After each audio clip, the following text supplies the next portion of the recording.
Hello, thanks for watching. So, whenever I started this YouTube channel, it was never my intent, or never even imagined, that I would be using it to share news topics on anything. I definitely don't mind talking about this bill. I am very devoted to keeping up with the bill. I want to know what's going on with it, where it's at, what's going to be next. So, and I don't mind sharing that information with you. I don't know if I'll continue to do this with other gun-related topics or not, but I just want to let you know that I don't plan on being a Second Amendment news source, but I also don't mind being that when it comes to things related and going on here in the state of Alabama. With that being said, though, HB272, or the Constitutional Carry Bill here in Alabama, it has passed yet another committee.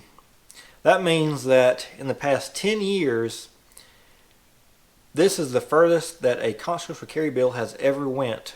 Now, that is something to get excited for, but with that being said, it's no time to start celebrating just yet.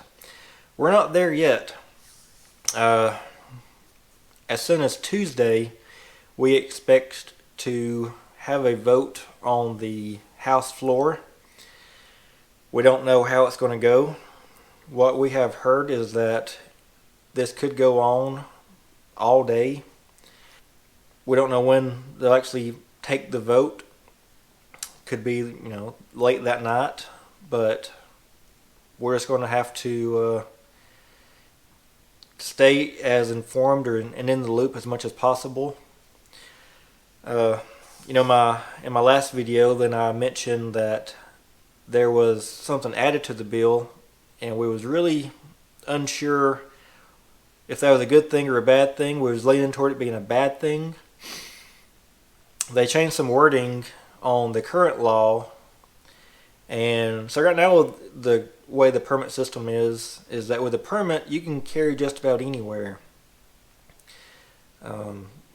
Since we won't be required to have a permit, then they had to change some wording.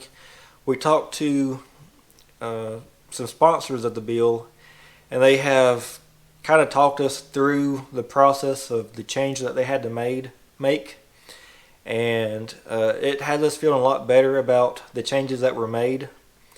And so we're pretty much good on that part. But with that being said, they have yet again added another amendment, kind of to appease the law enforcement officers that are against this bill. So right now in the state of Alabama, if you were to get pulled over by an officer, then you would not be required to tell the officer if there's a weapon in the car. If you do tell the officers, and that's on your own free will, you're giving out more information than that's required. Now, if the officer was to ask you if you're carrying, then by all means, be truthful, be honest. What they added to the bill is they want to make it mandatory for you to tell the officer if there's a weapon in the car. So not only is that a violation of your Fifth Amendment, that can also just create some tense situations between us and officers. Delivering that message it's all about how you deliver it. Officer come up to your window and like, hey, I got a gun. So if you choose to tell the officer you have a gun, just be careful how you say it. But yeah, we are very against that bill, or against the amendment. Now, we do know that whatever comes out on the other side, if it was to pass, isn't going to be what exactly we want. It's not going to be the way we want it. Somebody somewhere is going to do something to water it down some. Like I said, this is the furthest it has ever went in the 10 years of Bama carry pushing for a constitutional carry bill. We know it's not going to be perfect. At this point, though, we are okay with watered down to a point. What we're hoping for is that before it gets signed into law, that we can make changes or remove stuff we do not want, such as the requirement to tell officers that you're carrying a weapon. Even if it passes the House, then it's still not law. It still has other places to go, still time to make changes, to add other stuff. So we just want to keep pushing it forward and deal with the other stuff later. So I'll have names and numbers down in the description below of who to call and the number to reach them at, and possibly some emails. I don't know what all information I have, but we really, really need constitutional carry inside this state. I was actually just talking to a lady on Facebook on a news channel Facebook post.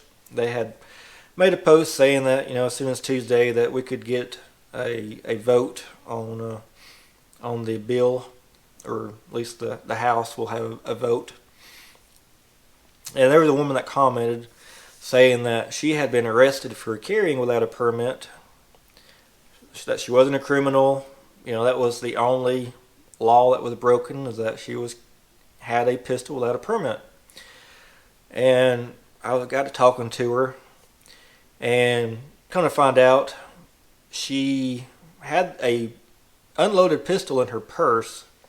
The ammo was in her glove box. She told the officer, this was a traffic stop, she told the officer that she had the gun, and from that point on she was treated like a criminal. I know people that don't know that it is illegal to carry a loaded handgun in a vehicle. They don't carry their gun every day, if at all. They just occasionally go somewhere, and for whatever reason they feel the need to take their gun with them. Now, the other lady with the handgun in her purse and the ammo in the glove box, the law doesn't say how exactly it has to be carried, or like how far apart they have to be. So with a good defense lawyer, then she could probably get that removed. But at this point, I don't know how long ago it was, but it's just really mind-blowing that some officers are willing to take good people and turn them into criminals. That's literally what they are doing. We need to get away from the permit system. I'm going to post a picture right here. One reason why we need to get away from the permit system. Sometimes the system goes down. You see here that sometimes, I don't know if this is like county-wide or if sometimes it's isolated to a single county, but sometimes they're unable to issue permits and renew permits. When COVID hit, the lobbies were closed down. They could not issue or renew permits. A lot of the counties, if not all, are able to renew and issue online now, but there's no guarantee in that. If you have an expired permit and you waited last minute and you need it renewed tomorrow, there's no guarantee that you'll be able to get it renewed tomorrow. If you just realize that, oh crap, my permit expired a month ago, I better go do this tomorrow, again, there's no guarantee when you'll be able to get that renewed or even get it issued. So the permit system has its flaws. It doesn't really have any benefits except for to the law and to the sheriff's office making that money. So we need to not rely on the permit system anymore. If you have any questions on why you think we should have permits, I'll gladly share my feelings on why we shouldn't, if I haven't already covered that. One thing I'm still seeing a lot on social media is people think that if this was to pass, then they'll no longer be able to travel outside the state with their pistol. I'm also seeing people actually scared of what the sheriff's department will charge for a permit if this was to pass. People don't want it to pass because they're scared of the cost of the permit after this passes. I hope that it passes. I hope that, give it a few years in law being lawful, that people will see that they were scared of nothing. But we'll just have to see how this vote goes. Check down in the description and be sure to reach out to the representatives down there. Let's get this passed. I appreciate you watching. Until next time, Tactical Cowboy out.